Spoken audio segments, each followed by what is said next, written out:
Hello, hello. Welcome to Wellbeing Wednesday. My name is Hadassah Yatar, and I am a life coach. I'm a well-being advocate, and I am in Winnipeg, Manitoba. And I am currently live in a few places. Let's see, I'm on Instagram, where I am not taking anyone into my videos. Sorry. I'm on Twitter and I'm using StreamYard to go live on Facebook, LinkedIn, and YouTube. So if you are watching me live from any of those places, drop a comment, say hello, tell me where you're watching from, because I haven't been here in a while, and it's nice to be back. It's nice to talk to people. So I'm going to try not to make this very long because I know I personally do not really like it when stuff's really long, so I'm going to trust that you don't either. If you do like super long um, live broadcasts, then my apologies. But yeah, this is not TikTok. I used to go live on TikTok at the same time, and it was just too distracting. So, anyway, probiotics. That's what I wanted to talk about tonight. I was actually going to talk about this last week. I have a Substack as well and a blog, and I wrote a piece about probiotics. I think it was last week. I don't know. Time kind of runs together. And if I'm looking from place to place, I've got my webcam up there for the StreamYard, but I've got Twitter over there and Instagram over there. So forgive me if I'm like looking from device to device. It's nice to have the privilege of being live in so many places.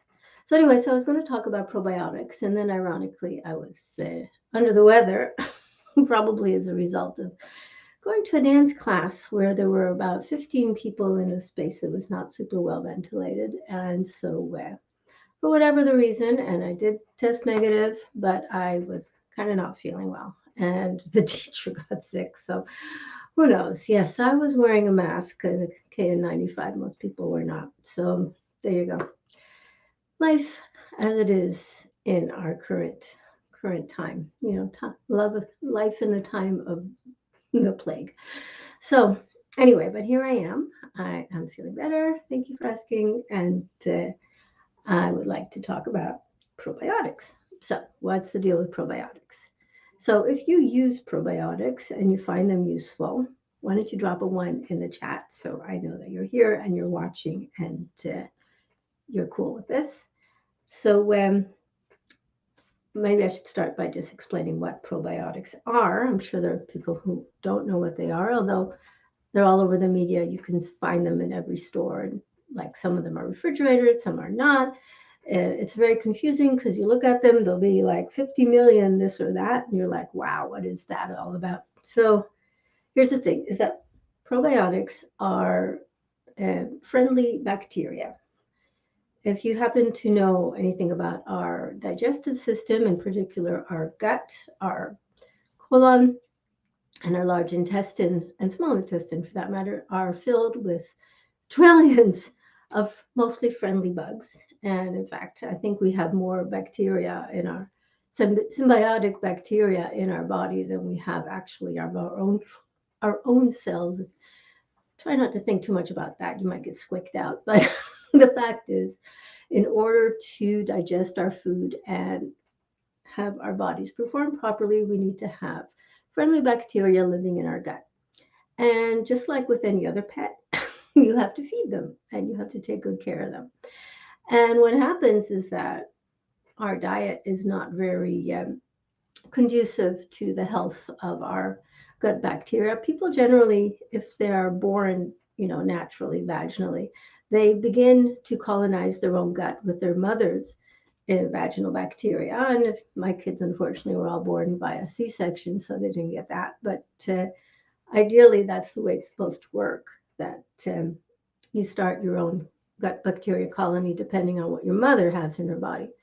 And going from there. And, they grow they die just like everything else. And if you feed them properly and take good care of them, you're going to do well. The thing is that one thing that they do need a lot of is good, healthy fiber, and not too much sugar. And this, the thing is those are two situations.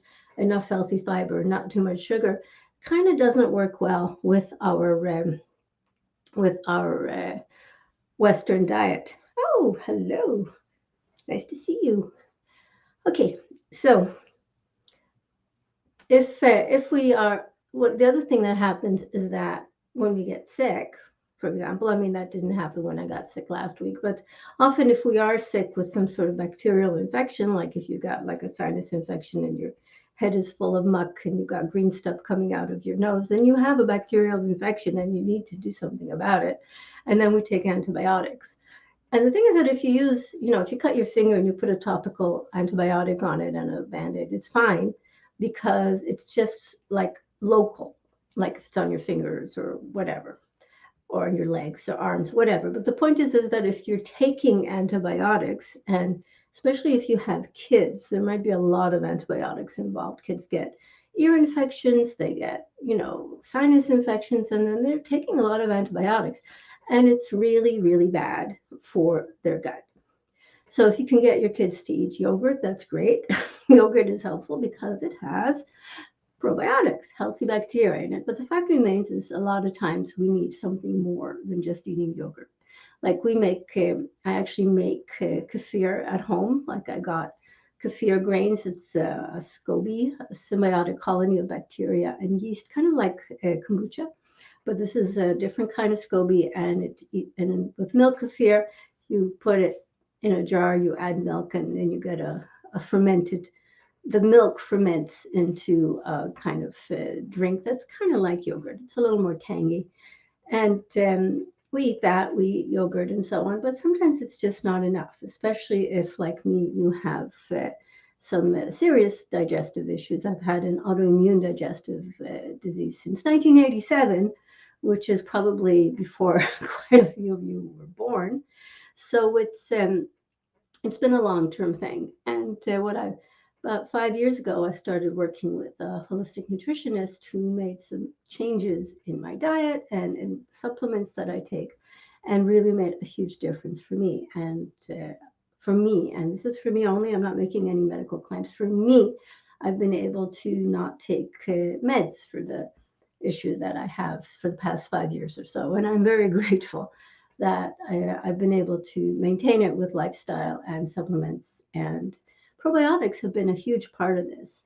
And I take really heavy duty probiotics, as you can imagine, like with lots of the thing is that when you take a probiotic, unless it's enteric coated or something so that it makes it through your stomach without being destroyed by your stomach acids, most of the bacteria that you take through your probiotic or in your yogurt or in your kefir are going to be destroyed by your stomach acid. So first of all, your probiotics needs to have enough in it that some of them are going to make it through. That's kind of important.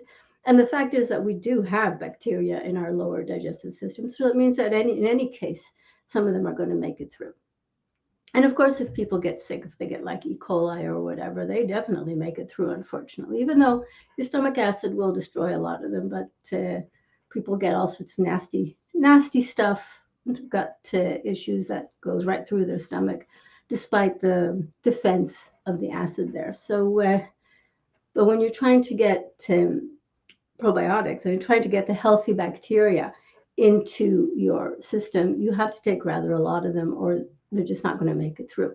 The alternative is for them to be enteric coated, like those tablets that are coated so that they can make it, or tablets, or maybe capsules. If you're going to put probiotics in it, you probably can't put them in tablets, but you definitely see with various medications that are meant to be applied in the lower part of your digestive system, so past your stomach, in your colon or your intestines, then it's got to make it through your stomach. And so there's a coating that they put on it. It's called enteric coating, and then it makes it so that it's impervious to the acid in your stomach, and it can make it through, and then it sort of slowly dissolves as it travels through all those miles and miles of, of intestine until they come out the other end. And so ideally, they're kind of fabricated in such a way that they can make it through and dissolve in the right place. It's a whole art, I'm sure, and that's why the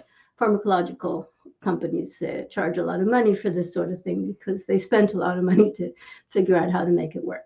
So with probiotics, if you're trying to supplement your healthy bacteria, if you're trying to take good bacteria through your mouth so that they will make it into your digestive system, because what you want is, if you put good bacteria there and you feed them, you increase the chance that they will survive, that they will do better, that they'll colonize, and that eventually they will push out the the not so great bacteria that have been thriving on the excess sugar.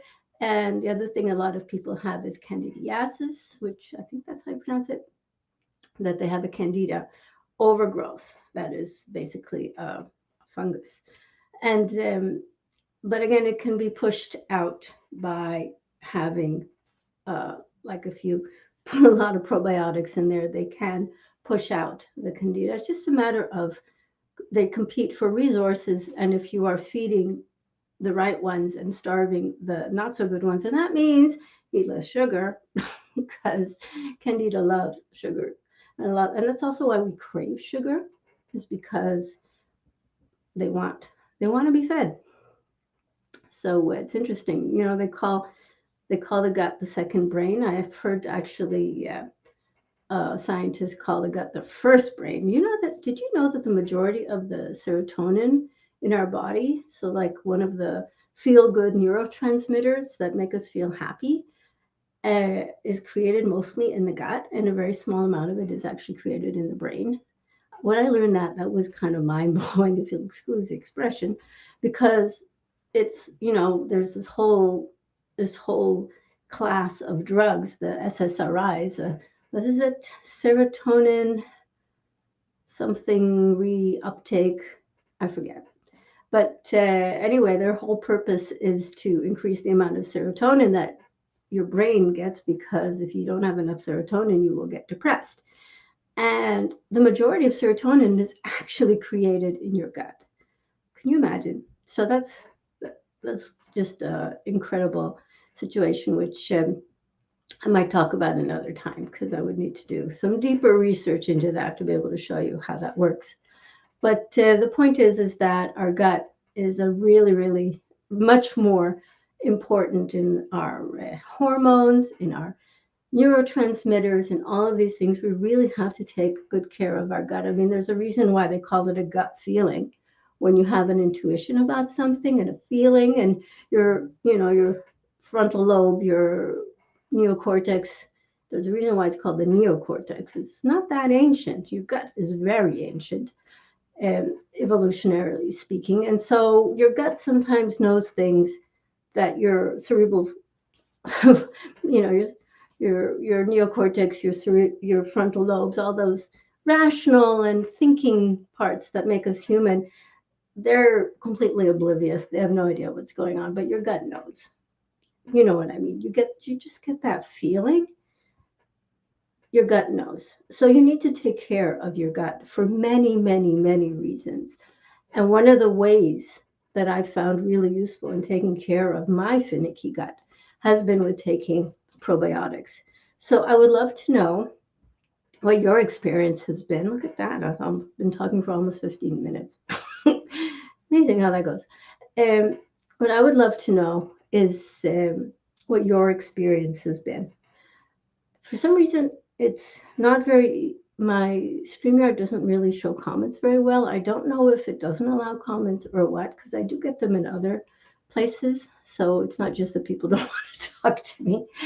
But if you have been watching, or if you're watching on the replay, and welcome replay viewers, then and you tried to comment and it wouldn't let you, please let me know whether it's if you can put in a comment afterwards, or if you need to or if there's some other way you can drop me a DM on whatever.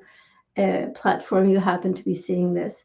And just let me know that you saw it and you tried to comment and it wouldn't let you, because I might have to delve into my StreamYard and figure out what's going on there. But anyway, I would really love to know what your experience is with probiotics, and what kind of probiotics do you use? And if you don't use probiotics, uh, would you like to? Would you like to learn more about them? Because, like I said, they're everywhere. Everybody's talking about them. It's the latest buzzword. For a while, everybody was talking about adaptogens, which are very important. And I've made recordings about them. If you go through my YouTube or even my social media, you'll find that I've spent quite a lot of time talking about adaptogens. But gut health is an important part of our well-being. I mean, adaptogens are great for your cognitive stuff, and don't get me wrong, we need to keep that nut in order. Let me tell you, as you get older, it gets harder to remember things and just keep that executive functioning going. So adaptogens are important, but right now I am really focusing on the gut and making sure it's as optimal as it can be. And there's no question that probiotics have been a big part of that picture for me. So if that's something you would like to know about, then drop me a message. Wherever you're watching this, you will see that there's a link in my bio, and hopefully the algorithm isn't going to push this all down just because I said that.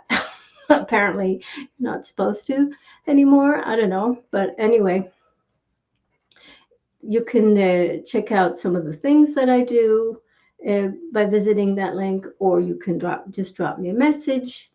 And what I especially would love, if you like the things that I have to say about well-being and other things, is if you want to follow my Substack. It's free. You can subscribe to it. Again, at that link, one of the social media icons there is my Substack. And then every week, once a week, you'll get a short email, or you can read it on the Substack app, which will talk about stuff. Sometimes it's well-being, sometimes it's health, sometimes it's social justice, sometimes it's spiritual stuff. Vigor and Dignity for All is the name of that Substack, because that's like the tag for my business. And I would love to see you there. And because I always invite dialogue and conversation, that is my lifeblood, talking to you and hearing what you have to say about things. So drop me a message or visit my Substack or my blog or any of those places. And I would love to hear from you and learn how I can best serve you. So you have a great evening. Remember, I love you, and I will talk to you again next week. Bye bye. Let's see. Turning these things off is always exciting. And broadcast.